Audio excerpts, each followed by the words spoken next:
Bonjour les amis, j'espère que vous allez bien, je suis Pascal Trépingui, on est à Bahia et comme vous savez, notre éco-village il a explosé en plusieurs groupes, il y a toujours un groupe à Rio qui continue sur un terrain dédié et puis on a un groupe à Paraty, vous allez avoir des photos de la construction de la fondation de la première maison partagée. Puisqu'on a des accords indigènes européens, on dit ensemble. Et puis ensuite, on a des bonnes nouvelles ici à vous raconter ce qui se passe ici. Donc des photos de Paraty. La deuxième construction est en route, les fondations. On a de ces bonnes nouvelles en règle générale sur notre projet, puisque la justice nous donne raison de plus en plus. Voilà. Vient d'être ridiculisé au niveau du ministère public. Il faut savoir que il y a quand même au Brésil un service d'investigation qui est indépendant et qui donne systématiquement aux juges des notes blanches pour dire en réalité qu'ils sont manipulés par un groupe de un réseau pédocriminel qui est attaché à Raymond. Et donc on a des documents qui ont été donnés, puisque Raymond avait porté plainte contre moi parce que j'avais dit qu'il s'était tapé sa fille. Alors j'ai une vidéo où je dis qu'il a fait souffrir sa fille, etc., etc., etc. Il dit oui, ça a du sens, et que c'était avant, j'ai des choses à me faire pardonner, etc. Ben il nous dira qu'est-ce que c'est ces choses à faire pardonner. Et surtout on a l'enquête sociale et les écoutes téléphoniques canadiennes, et elles sont accablantes. Donc bien Raymond va gagner le procès de sa vie. C'est-à-dire que bien les autorités canadiennes vont le poursuivre pour avoir abusé de sa petite fille et avoir abusé de sa fille pendant des années. Il croyait en payant sa fille qu'il obtiendrait son silence, sauf que les écoutes téléphoniques sont accablantes et que Raymond a oublié une chose particulière, c'est qu'il y a des gens qui travaillent aussi au Brésil dans la police et la justice. En dehors du réseau pédocriminel, du policier corrompu et de l'avocat membre des réseaux pédocriminels du Brésil qui est le sien. Et voilà. En fait, vous savez, au Brésil, il faut faire très attention aux avocats qu'on a et aux juges et aux policiers qu'on corrompt et qu'on paye quand on est dans un réseau, parce que c'est comme les omelettes mexicaines, les tortillas. Quelquefois, il y a dedans la dent du cuisinier chinois, la coquille des œufs, et donc il est en train de lui-même de provoquer sa faim. Et c'est toujours comme ça d'ailleurs avec les Édomites. Les Édomites sont les rois de provoquer leur faim. On vous montre des images de Paraty à la suite. Et puis on se retrouvera sur une nouvelle vidéo sur les vicieux égotistes, sur les pervers narcissiques. On avait vu quelles sont leurs caractéristiques, comment ils fonctionnent, comment leur survivre.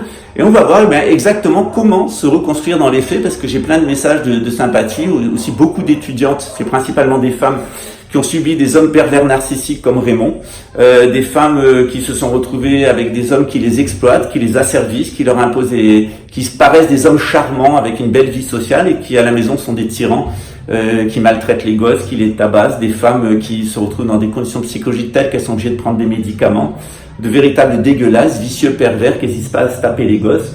Et c'est principalement le public que j'ai en psychothérapie. J'ai beaucoup bougé, une majorité de femmes. J'ai 80% de mes étudiants qui sont des femmes. Et je voudrais dire une fois de plus à toutes ces femmes, qu'elles sont bienvenues dans notre temple, et qu'on a une structure qui les accueille. La plupart des femmes qui sont ici sont des femmes qui ont connu des abus sexuels dans l'enfance ou des viols durant la vie. Ce sont aussi des femmes qui ont été victimes de maris abusifs, qui les ont exploités, qui les ont poussés à des avortements, qui ont violé les enfants, qui sont des manipulateurs narcissiques et qui laissent ces femmes complètement détruites d'un point de vue psychologique. C'est d'ailleurs le cas de Nadine, elle est complètement détruite d'un point de vue psychologique par cet homme. Et leur fille est arrivée, elle, à rebondir, et on souhaite à Nadine de retrouver sa maman, puis surtout de guérir de toute une vie de maltraitance avec un homme qui est véritablement un vicieux, un tordu et un psychopathe de la dernière espèce. Mais bon, il a préféré, avec la prostituée qui est sa nouvelle maîtresse, dépenser près de 350 000 reais d'avocat, qui serviront strictement à rien puisqu'il sera débouté de l'intégralité de ses demandes. Il va même se retrouver avec une enquête criminelle au Canada, et je pense que c'est bien fait pour lui. Et de toute façon, le meilleur service qu'on puisse rendre aux enfants des victimes, c'est de le retirer de leur famille. Si vous avez lu le livre de Fulcanelli que je vous ai recommandé, vous avez vu qu'il y a un membre de la famille Witkowski qui est un très grand médiévaliste, un très grand connaissant du Moyen-Âge. Il est juif, donc c'est un Witkowski qui s'est marié avec une juive, qui est devenu juif et qui est venu pendant la Deuxième Guerre mondiale en France pour se protéger, tandis que la famille Witkowski de Raymond retournait pour travailler dans les camps de concentration. Il y a des juifs qui se sont enfuis en France. La France leur a donné l'asile et les a protégés. Je suis très content d'apprendre qu'il y a des membres de cette famille qui sont des gens très bien, qui sont des médiévalistes, qui sont en plus des lecteurs de René Guénon.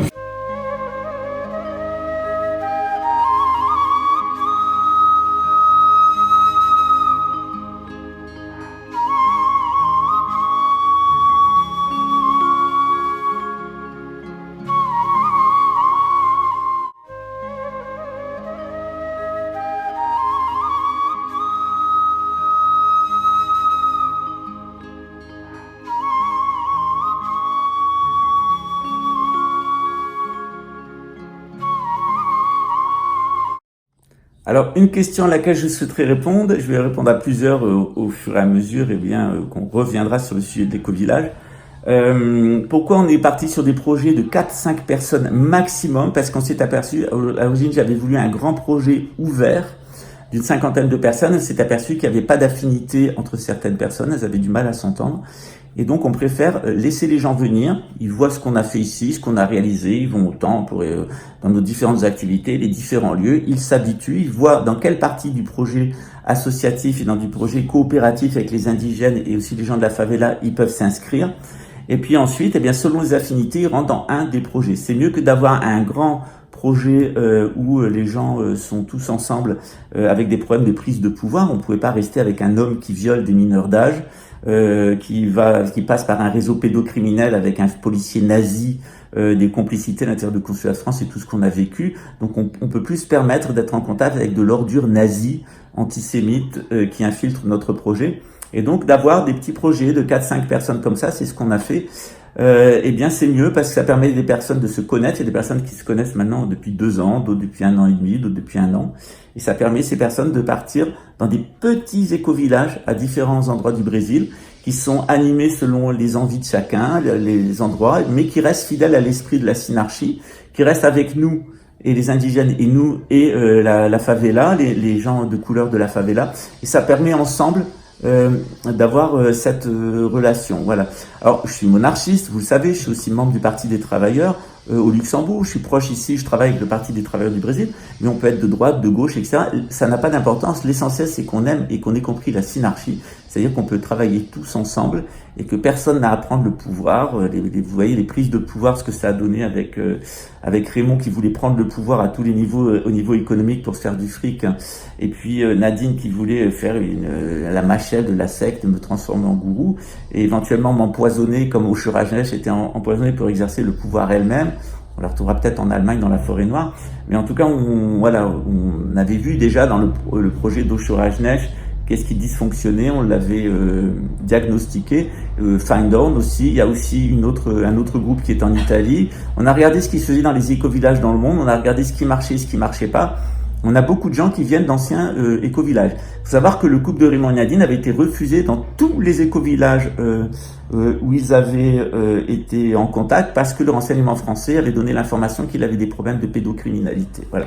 Donc effectivement, pour nous, on peut pas se permettre d'avoir un pédocriminel et une infanticide et drogueuse dans nos institutions. C'est un très grand danger. On le savait qu'il l'était, il l'avait avoué publiquement. On a essayé de les aider, mais dès qu'ils ont été dans le gros du traitement, elle est devenue complètement folle et encore plus empoisonneuse avec la prostituée, serveuse d'enfants dans les réseaux, et puis lui a recommencé son délire de viol d'enfants et d'abus de pouvoir, etc., tout en se faisant passer pour un type formidable et reprendre le contact avec les services de renseignement, recommencer le trafic de drogue, etc. Tout ce qu'il a fait à Tahiti. Donc on accepte.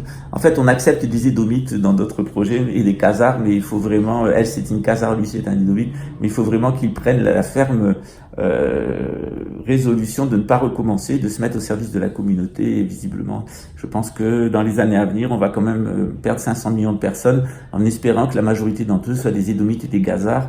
C'est triste, mais au moins qu'on soit débarrassé de cette racaille et qu'on n'aurait plus à la supporter parce qu'ils sont indécrottables. Mais si vous avez besoin d'artisanat indigène, et si vous avez besoin notamment de râpé, le râpé c'est un mélange de 7 lianes qui permet d'ouvrir la conscience. C'est parfaitement légal au Brésil, c'est parfaitement légal en France. C'est une herbe amazonienne, c'est un psychotrope parfaitement légal qui est utilisé en psychothérapie. Donc moi, j'ai fait cette psychothérapie avec ces herbes, avec les indigènes.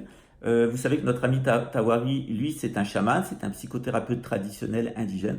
Donc si vous êtes intéressé pour faire une partie du parcours avec les indigènes, bien, il faudra contacter le lama Nicolas. Moi, c'est pas du tout ma partie, cette partie-là, mais pour la partie psychothérapie avec le râpé, avec les rituels indigènes, etc., bien, pourquoi pas ne pas rentrer en rapport avec le lama Nicolas qui se fera un plaisir de vous renseigner. Il est actuellement, et depuis presque 2 mois maintenant, à Paraty. Voilà, à bientôt les amis. Bom dia, aqui quem fala é Tawari Titiá, do povo Pataxarran. Estou aqui na aldeia, na região Água Vermelha, e hoje a gente estamos fazendo aqui a consagração da medicina natural né, da natureza, que é o rapé. Estamos aqui com o rapé nilsural, né, que é retirado da planta, da árvore. O rapé é uma consagração que veio do povo Rinicuim, e todos os povos indígenas do Brasil, não só do Brasil, mas do mundo, aderiu, porque é uma medicina que faz dois tipos de cura. Tanto a cura física, para quem tem enxaqueca, dor de cabeça, que comeu algo que está fazendo ruim, ele vai fazer essa limpeza profunda em quem sente de sinusite. A outra limpeza é a limpeza espiritual, né? A pessoa que tem algo que está te incomodando no seu espírito, alguma bruxaria, macumbaria, assim que você toma um rapé, né? Você toma o rapé vai fazer essa limpeza também espiritual. Hoje aqui estou aqui com um guerreiro, né? Kitoki Kawan, que vai fazer essa consagração, esse assopro, porque o rapé, na verdade, né, temos que ter cuidado, porque o rapé não é algo de brincadeira, né? É algo de ficar zombando, porque é uma medicina sagrada, é uma medicina dos nossos ancestrais e vem com o espírito da mãe natureza para poder fazer essa limpeza e purificação do seu espírito e corpo.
Alors, je répète que c'est parfaitement légal au Brésil, c'est parfaitement légal en France, c'est un ensemble d'herbes, c'est beaucoup moins dangereux que du Temesta, du Risperdal ou du Lexomil, etc. Ce sont bourrés les deux maîtresses de Pedowski, du pointeur.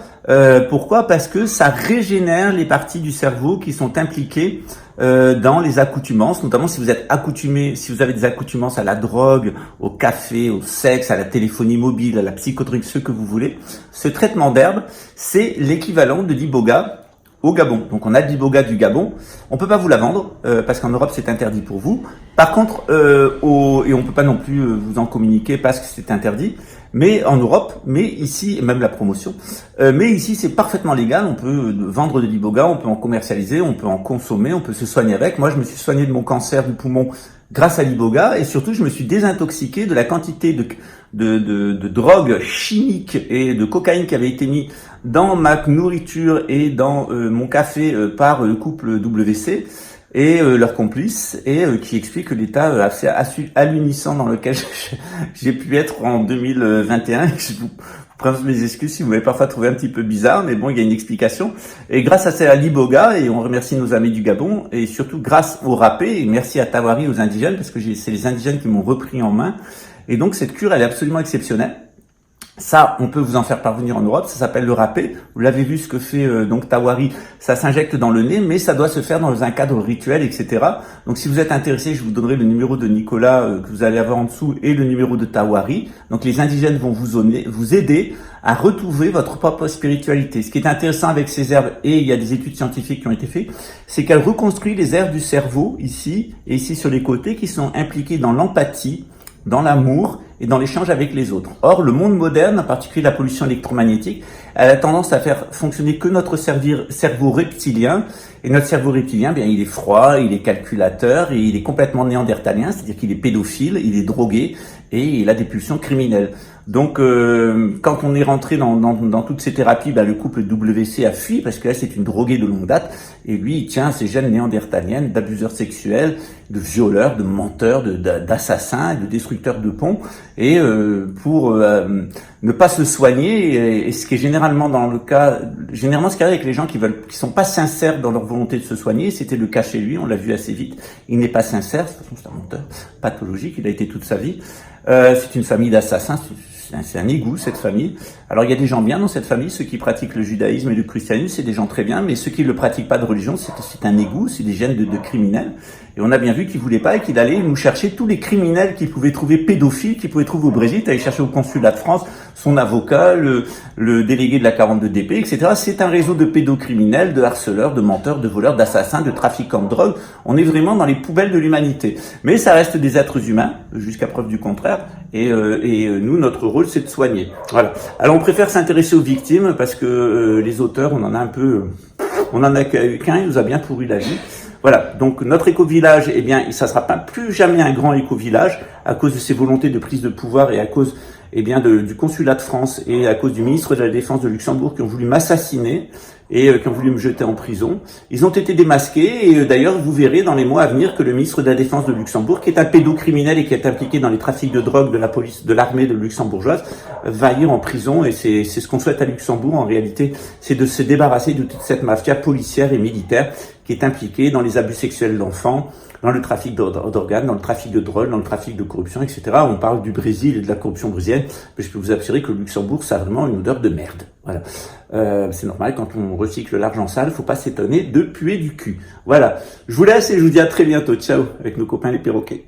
Da da da, jabababa, jabababa, se taper des mineurs en marge des concerts, jabababa, chanter de la musique satanique, jabababa, welcome to the hotel, jabababa, stop a stupid man, stop a stupid man, stop a stupid man.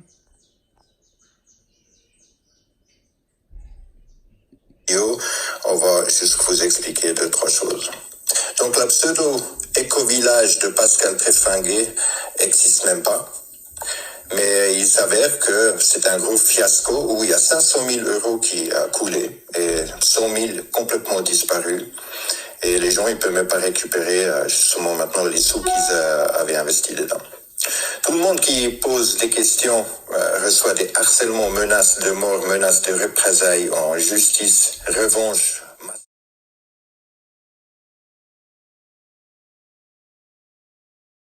Maçonnique, une fatwa islamique jusqu'à devenir l'antichrist ou le diable en personne. Donc c'est la même technique que Pascal utilise toujours. Le Pascal psychopathe fou furieux ou petit flingueur qui parle beaucoup pour rien dire. Pascal qui se met en position de victime utilise toutes les stigmas de la victimisation, tant pour être homosexuel, prétend être juif, musulman, bouddhiste, chrétien, franc-maçon, qui a grandi dans les rituels païens de l'église, visité les jésuites, se vante se faire enculer par George Soros quand il a fait la pute pour récolter de l'argent pour fuir en Brésil. Oui, il n'y a pas d'extradition au Luxembourg pour le procès qui l'attend. Enfin, des rumeurs, il y en a bien encore plus. Après, ils se vantent de tellement de choses que... En t'entend, ouais, normalement, ça devrait marcher. Voilà. Oui, bonjour Jabba, bonjour à tous les auditrices et à tous les auditeurs. Est-ce que tu m'entends bien ?